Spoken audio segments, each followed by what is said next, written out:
Hi guys, welcome back to my channel. It's me Avani. എന്തൊക്കെ പറയുന്നു? എല്ലാവരും സുഖമായിട്ടിരിക്കുകയല്ലേ? അപ്പോൾ ഇന്നത്തെ നമ്മുടെ വീഡിയോ എന്ന് വെച്ച് കഴിഞ്ഞാൽ കുറച്ച് വിൻറ്റേജ് ജേർണൽ സപ്ലൈസ് ഈസി ആയിട്ട് വീട്ടിൽ തന്നെ എങ്ങനെ ഉണ്ടാക്കാമെന്നാണ് കേട്ടോ. എല്ലാ ജേർണൽ സപ്ലൈസും കൂടെ ഒരൊറ്റ വീഡിയോ ആയിട്ട് ഇടണം എന്നൊക്കെ ആഗ്രഹം ഉണ്ടായിരുന്നു.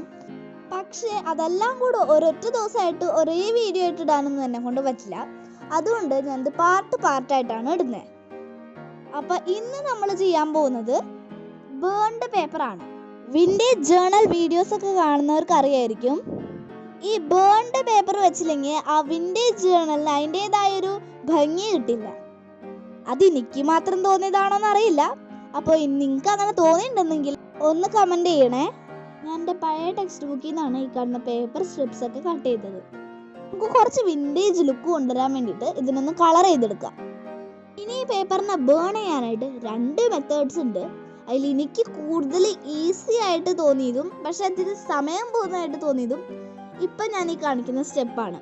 അതായത് നമ്മുടെ സാമ്പ്രാണിയില്ലേ, അത് ജസ്റ്റ് ഒന്ന് കത്തിച്ചിട്ട് ഇതുപോലെ ആക്കി കൊടുത്തു കഴിഞ്ഞാൽ നല്ല സ്മൂത്തായിട്ട് സാധനം ബേൺ ചെയ്ത് കിട്ടും.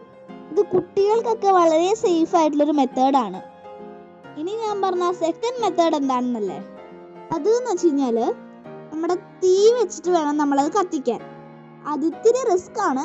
ഇത് കുട്ടികൾക്കൊന്നും ചെയ്യാൻ പറ്റുന്നതല്ല. അതുകൊണ്ടും കൂടിയാണ് ഞാൻ ഈ വീഡിയോയിൽ അത് കാണിക്കുന്നത്. ഇനി നമുക്ക് ഒരു സ്ട്രിപ്പിൽ ബേൺഡ് പേപ്പർ എന്നൊക്കെ എഴുതി കൊടുക്കാം. ഇതിന് ഞാൻ തന്നെ ഇട്ട പേരാണ് കേട്ടോ. ഒറിജിനൽ പേര് എന്താണെന്നൊന്നും എനിക്ക് അറിഞ്ഞൂടാ. സിംപ്ലി ബേൺഡ് പേപ്പർ എന്ന് മാത്രമായിരിക്കില്ല. അതറിയാവുന്നവരൊക്കെ ഒന്ന് താഴെ കമൻറ്റ് ചെയ്യണേ. ഇത് ഞാൻ വെറുതെ എഴുതി കൊടുത്തതാണ്, ഇത് കമ്പൽസറി ഒന്നുമല്ല. പിന്നെ വീഡിയോയിലൊക്കെ കാണിക്കുമ്പോൾ ഒരു ചെറിയ ഗുമ്മ വേണ്ടേ, അതുകൊണ്ടാണ് ഞാൻ ഇങ്ങനെ ചെയ്തത്. നിങ്ങളങ്ങനെ ചെയ്യണമെന്നൊന്നുമില്ല.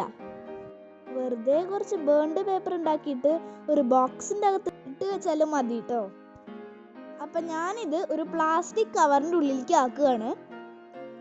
എന്നിട്ട് ഇതിൻ്റെ മുകളിൽ നമ്മൾ നേരത്തെ എഴുതിയ ബേൺഡ് പേപ്പർ എന്നുള്ള ആ പേപ്പറില്ലേ, അതെടുത്തിട്ട് സ്റ്റാപ്ലെയർ ചെയ്യാണ്. ഇതൊന്ന് സ്റ്റാപ്ലർ ചെയ്തെടുക്കാൻ ഞാൻ കുറേ പാടുപെട്ടു ഗൈസ്. ആ കോമഡി രംഗങ്ങളാണ് നിങ്ങളിപ്പോൾ കണ്ടുകൊണ്ടിരിക്കുന്നത്.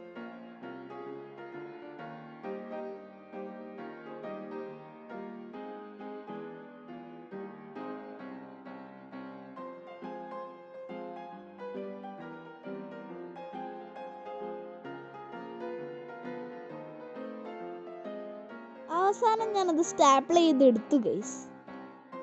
ആ സമയത്ത് എൻ്റെ മനസ്സ് അതിൻ്റെ സന്തോഷത്തിൽ തുള്ളി ചേടിയിരുന്നു.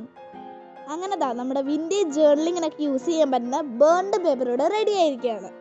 നിങ്ങൾക്ക് ഈ വീഡിയോ ഇഷ്ടപ്പെട്ടാൽ ലൈക്ക് ചെയ്യാനും നമ്മുടെ ചാനൽ സബ്സ്ക്രൈബ് ചെയ്യാനും മറക്കണ്ട. അടുത്ത വീഡിയോ ആയിട്ട് കാണുന്നവരേക്കും ബൈ ബൈ.